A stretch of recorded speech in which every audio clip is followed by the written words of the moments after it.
நன்றாக புரிந்து கொள்ளுங்கள். நம்முடைய பாரம்பரியம் இந்த சிவராத்திரி வருகின்றது. இந்தியா முழுவதும் சிவனை, தென்னாடுடைய சிவனை எப்படி போற்றுகின்றோம், தென்னாட்டில் இருக்கிற சிவனை எப்படி போற்றோம், வடநாட்டில் இருக்கிற சிவனும் அப்படிதான் லிங்க வடிவில் தான் இருக்கணும். உலகத்திலேயே முதலாக ஆண் உறுப்பையும் பெண் உறுப்பையும் லிங்கமா வச்சு வழிபட்ட ஒரே ஒரு சமுதாயத்துல பாரம்பரியத்திலிருந்து வந்தவர்கள்.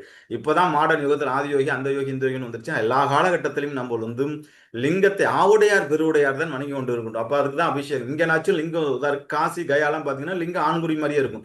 அப்படியாப்பட்ட இடத்துல பிறப்புறுப்பை வைத்து வழிபட்டவன் தான் மனிதன். அதுதான் லிங்கமாக இருந்தான். சிவனை வந்து உருவ வழிபாடு செய்தால் பாவம் என்று சொல்வார்கள். எங்கேயுமே இந்தியாவில் எந்த கோயிலுமே சிவன் நின்றுட்டு இருக்க மாதிரி எங்கேயாச்சும் இருந்தா என்கிட்ட சொல்லுங்க சார். நார்த் இந்தியாவில் இருக்கும். இப்போ ஆதி யுகத்தில் கருவறையில் இல்லை, வெளியில தான் இருக்கு. கருவறையில் லிங்கம் தான் இருக்கு. ஆகவே நண்பர்களே, லிங்க வழிபாடு என்பது பெரிய வழிபாடு. அப்ப அதை ஓப்பனா தானே பேசி ஆகணும். ஆகவே ஒரு மனிதன் ஒரு மனிதன் ஒரு 40 ஆண்டு காலம் உயிர் வாழ்ந்தான் என்றால் அவன் கிட்டத்தட்ட ஒரு 2000 முறையிலிருந்து 3000 முறை உடல் கொண்டிருப்பான். இல்ல நான் குறைக்க சொல்றேன் சார். தீபன் சண்டை சார், என்ன சார் விலை கம்மியா சொல்றீங்க, நல்லா நிறைய தான் அனுபவிச்சிருப்பீங்க. உடலுறவு கொண்டு அவன் வெளியேற்றுகின்ற உயிர் சக்தியின் அளவு, விந்தணுக்களுடைய அளவு வந்து பாத்தீங்கன்னா 3 லிட்டர்ல இருந்து 2 லிட்டர். யோசிச்சு பாருங்க நண்பர்களே. அதுல ஒரே ஒரு அணு, 2 அணு தான் குழந்தையாகின்றது. இப்போ வந்து ஒரு வாட்டி அவுட் ஆகிற உயிரினுக்குள் ஒரு 5 கோடி உயிரினுக்கள் வருகின்றது. அது வந்து அத்தனையும் குழந்தையாச்சு. சென்னை உங்களுக்கு சொந்தம், தாம்பரம் உங்களுக்கு சொந்தம், கோயம்புத்தூர் உங்களுக்கு சொந்தம், ஹைதராபாத் உங்களுக்கு சொந்தம், அமெரிக்கா உங்களுக்கு சொந்தம். ஆனா இல்ல, ஒரே ஒரு அணு தான் உருவாகுது. பாக்கி எல்லாமே வேஸ்டா போகின்றது.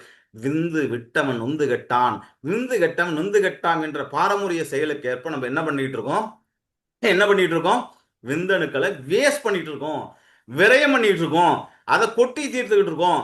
அதை அதை மேல் பிரம்மரந்திரத்தில் ஏற்றி அதை ஞான உலகத்துல சொர்க்கத்துல போறது எப்படி அப்படின்னு சொல்லி கொடுக்குற அற்புதமான சொர்க்கத்தில் வாழும் கலையைத்தான் இங்க சொல்லித்தரப் போகின்ற நண்பர்களே. நன்றாக புரிந்து கொள்ளும் நண்பர்களே, நன்றாக புரிந்து கொள்ளும் நண்பர்களே. குழந்தை பேருக்கு உடலுறவுக்கு மட்டும் ஸ்பெர்மை ரிலீஸ் பண்ணிட்டு மற்ற நேரத்துக்கு நீங்க ஸ்பெர்மை ரிலீஸ் பண்ண வேண்டிய அவசியமே இல்லை. அதை எப்படி கன்வெர்ட் டு எனர்ஜியா மாத்துறது எப்படி? என்னுடைய 3 சூத்திரங்களை நீங்கள் புரிந்து கொண்டிருந்த 100 ஆண்டுகள் வாழ முடியும்.